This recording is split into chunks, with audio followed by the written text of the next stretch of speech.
Problema. Oo, tama to. Problema naman, pinadadaan lang sa harap ng bahay. Oo, ayun lang para ano, hindi na siya dadaan. Hindi na daw Papasok sa loob ng bahay. Sa loob ng katawan mo. Oo, tama yan sir, Kasi tama. tanggal distress ha, depresyon. Tanggal lahat. Kahit dahil natin nakuha ang Oo. sakit, sobrang pag-iisip.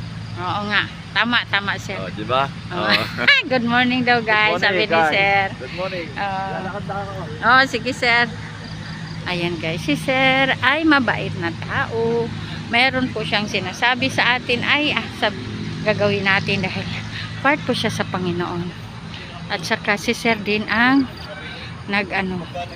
nag-iisa na lang din siya. May asawa naman siya pero bedridden na rin. Kaya nakikita niyo na siya guys sa sa mga video ko. Kaya pangalagaan din natin ang atong lawas na pagdadasal din natin sa Panginoon na tayo ay bigyan niya naman panlawas at saka tayo ay maging hindi mabait sa katao natin, no? Tama yan guys. Si sir talaga mabait yun si sir eh.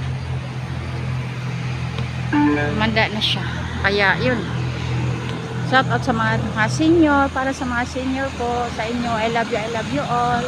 At sana po ay yan kayo naman lawas permi ni Lord, hindi po kayo pabayaan, no? Si Lord nang bahala sa atin, kaya wag tayong huminto sa pagdasal sa Kanya, wag tayong huminto din, magsisimba din tayo bawat linggo-linggo, hindi lang sa ngayon, bawat linggo-linggo ay magsisimba din tayo, no? Yan na guys ang sabi ko, na kailangan tayong lumapit ni Lord. Yan ang pinaka best friend natin. Tapos kaya nag-jogging mama. Papagod. Ayan guys, subscribe nyo ako guys sa YouTube at saka sa Facebook. Follow nyo rin ako. At subscribe na rin kayo doon guys.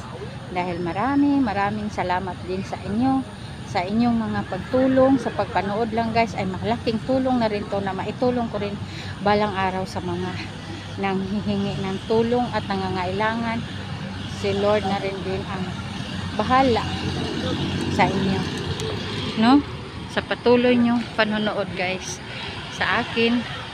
Wag po kayong magsawa sa mga video ko at sana ay matutulungan din natin ang mga taong nangailangan.